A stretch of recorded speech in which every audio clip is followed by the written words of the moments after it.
Profit बहुत जल्दी मिलने वाला है आपको। इस स्ट्रैटेजी में आपको बहुत जल्दी प्रॉफिट होगा, लेकिन ध्यान रखो ये जब भी आप करो जब आपके पास थोड़ा सा एक्सपीरियंस हो।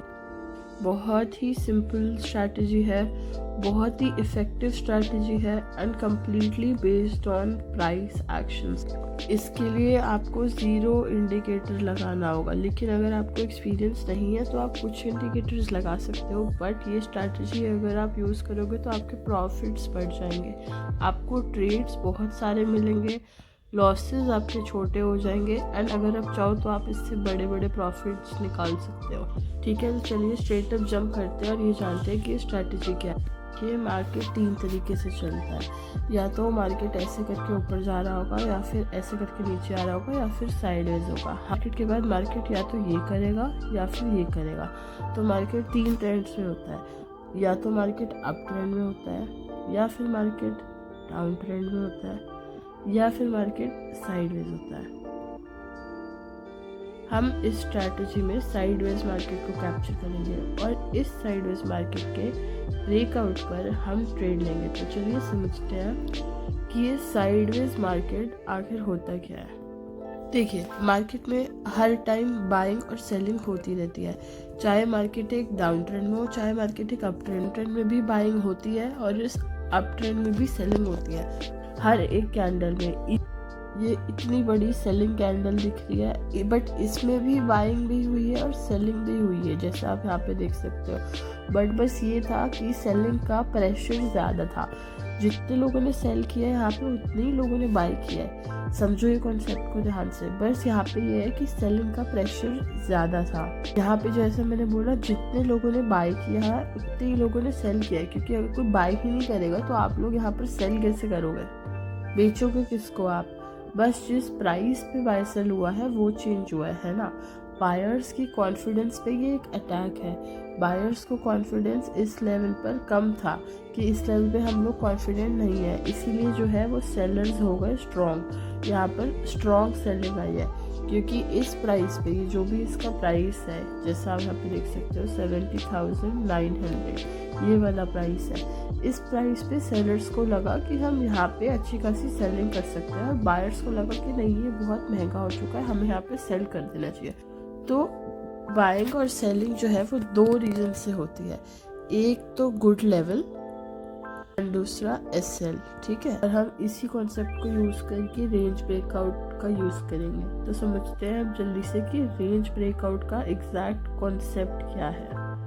रेंज ब्रेकआउट के रूल्स क्या है, देखो जितना मैंने ऑब्जर्व किया है, एंड एक सिंपल सा आप एक ये रूल यूज़ करो कि कोई भी 5 कैंडल एक रेंज बना ले। प्रेफर करना कि ये 10:30 के बाद ही हो। कोई भी 5 कैंडल जब सबसे पहले एक रेंज बनाए, तो जैसे हम अब यहाँ पर देखते हैं, ये देखो 1 2 3 4 5 6 7 8, यहाँ पे 8 कैंडलों की रेंज है। जितनी ज़्यादा कैंडल का रेंज होगा उतना बेटर है आपके लिए, लेकिन मिनिमम हमको 5 कैंडल्स चाहिए। तो इन 5 कैंडल्स के हम हायर लो को मार्क कर लेंगे, ये इसका हाई और ये इसका लो। अब इसका ब्रेकआउट होते ही हम एंट्री लेंगे। यहाँ पर जैसा आप देख रहे हो, जैसे ही लोवेस्ट लेवल के नीचे आया और जैसे ही हाईएस्ट लेवल के ऊपर गया हम एंट्री लेंगे। यहाँ पे देखो जैसे लो ब्रेक किया, वन साइड मूव, आपको प्रॉफिट यहाँ तक का मिल गया। और इसमें यूजुअली आप 1:1 पे प्रॉफिट्स बुक कर सकते हो। अगर आपको लग रहा है कि वो मोमेंटम दे रहा है और अच्छा जा सकता है और स्विंग्स ब्रेक कर देगा, तो आप अपने प्रॉफिट्स को ट्रेल करके 1:2 1:3 पे भी ले जा सकते हो। जैसे आप यहाँ पर देख रहे हो, हमें एक अच्छा मूव मिल गया। कई बारी ये सिर्फ 1:1 का मूव देके दोबारा रिवर्स कर जाता है, बट जैसा आप यहाँ पर देख रहे हो, अगर हम एक बारी चेक करें, यहाँ पर आपकी कुछ 130 पॉइंट्स की रेंज है, और अगर आप इस मूव की बात करो तो कुछ 400 पॉइंट का मूव था। मार्केट में 10:30 के बाद यहाँ पर जैसा आप देख सकते हो दोबारा से एक रेंज बन रही है ये। अब इसके ब्रेकडाउन पे दोबारा हमने एंट्री लिया और हमको यहाँ तक का टारगेट मिला। आपको एग्जैक्टली काउंट भी कर देते हैं कि कितने पॉइंट, ये कुछ 113 पॉइंट्स का एसएल बन रहा है और यहाँ पे हमको मार्केट ने रनिंग में दोबारा से 400 पॉइंट के करीब दिया है। इसके 1-2 और एग्जांपल मैं आपको समझा देती हूँ। यहाँ बना ली मार्केट ने दोबारा एक रेंज बहुत चौपी सी है, और यहाँ पे आप जैसे देख रहे हो सिर्फ 65 पॉइंट्स का एसएल बन रहा है। इसके ब्रेकआउट के बाद हमको यहाँ पे दोबारा से एक बहुत अच्छी 600 पॉइंट्स की रैली देखने को मिली है। थोड़ा सा आगे चल के मैं आपको ये भी समझाती हूँ। इस पर मैंने जो आपको 1:1 वाला मूव बताया था कुछ, उसका भी मैं एग्जाम्पल देखती हूँ। जैसे यहाँ पे आपको ये दिख रहा है कि ये रेंज मिल रही है हमें 100 पॉइंट की। इसके ब्रेकडाउन पर हमने सपोज अपनी एंट्री बनाई। यहाँ पे अब जैसे देख रहे हो एग्जैक्टली कुछ 150 पॉइंट्स के करीब को फॉल देकर मार्केट यहाँ से दोबारा से साइडवेज चलेगी। तो ये एक एग्जाम्पल था 1:1 वाले ट्रेड का। हमको यूजुअली पहले 1:1 के लिए एम करना है। मार्केट अगर मूव देगी तो ट्रेड करते करते हम अपने रिस्क रिवॉर्ड को मैनेज करते हुए जा सकते हैं। और इसके यहाँ पे आपको एग्जाम्पल्स दिख रहे होंगे, बहुत एक अच्छा example with very suitable risk reward. यहाँ पे ये रेंज बनी और ये इसका ब्रेकआउट कितना बड़ा आपको देखने को मिल रहा है।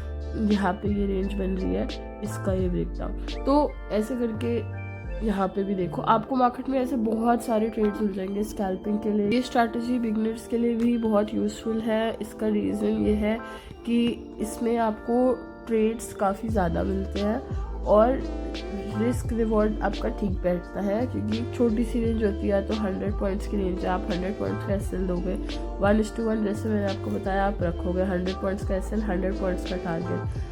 और बहुत इजी है, इसमें आपको किसी इंडिकेटर का यूज़ नहीं करना। Simply based on price action आप लोग इस रेंज को यूज़ करके इंट्राडे में अच्छे प्रॉफिट्स कर सकते हो। अब अगर आप में से ये लोग पूछो कि हमें ये मूव के बारे में कैसे पता लगेगा कि ऊपर जाएगा, देखो ये तो चीज़ आपको विद टाइम समझ आएगी। यहाँ पे आप जैसे देख रहे हो इस रेंज का 1:2 के अराउंड में ब्रेकआउट करके एक सिंगल कैंडल सस्टेन करती है, एक हेल्दी ग्रीन कैंडल। और उसके बाद जैसा आप यहाँ पर देख सकते हो मार्केट ने यहाँ पे दोबारा से थोड़ा नीचे आने की कोशिश करी है, एक रेड कैंडल भी मिली है और उसके बाद हमें थोड़ी बहुत कंफ्यूजन कैंडल्स भी देखने को मिली है विक्स के साथ, बट स्टिल मार्केट ने यहाँ पर होल्ड कर लिया। तो ये हमें ये शो करता है कि ये मोमेंटम चलने वाला है। अब मैं आपको एक और कॉन्सेप्ट समझाती हूँ। ये आपने जहाँ पर जैसे आपने देखा कि यहाँ पे एक 125 की सपोज रेंज थी, यहाँ पे मार्केट ने ब्रेकडाउन दिखाया बट ये ब्रेकडाउन सस्टेन नहीं हुआ, तो यहाँ पर आपका एसएल हिट हो जाएगा। इस स्ट्रैटेजी में आपको ये चीज़ याद रखनी है, अगर किसी भी दिन में आपके 2 एसएल हिट कर गए तो अपना डे क्लोज कर दो। बस इतनी सिंपल सी एक स्ट्रैटेजी है। कोई भी 5 कैंडल पकड़ो और ये 5 कैंडल आपको ऐसे जितने छोटे कैंडल्स मिलेंगे उतना बेटर। आपको जो चीज़ मैंने कुछ बताई उनका ध्यान रखना है। एक बार ये दोबारा डिस्कस कर लेते हैं। पहली बात ये कि रेंज एटलीस्ट 5 कैंडल्स का होना चाहिए। 10:30 AM के बाद आपको ये ट्रेड्स करने हैं एंड इसमें मैक्स दिन के 2 एसएल आप लोगों को लेने हैं। सिर्फ ये कुछ चीज़ें हैं, ये स्ट्रैटेजी आप लोग यूज़ करके देखो और मेरे को ज़रूर इंस्टा पे कनेक्ट करके स्ट्रैटेजी का रिजल्ट आप लोग अपना शेयर करना। ट्रेड करने से पहले आप थोड़ा सा ऑब्जर्व करने पे भी फोकस करना। स्टार्टिंग के 1-2 दिन ये स्ट्रैटेजी ऑब्जर्व करो लाइव मार्केट्स में, आपको काम करती हुई लगती है तो आप इस पर ट्रेड्स लेना 2-3 दिन बाद से।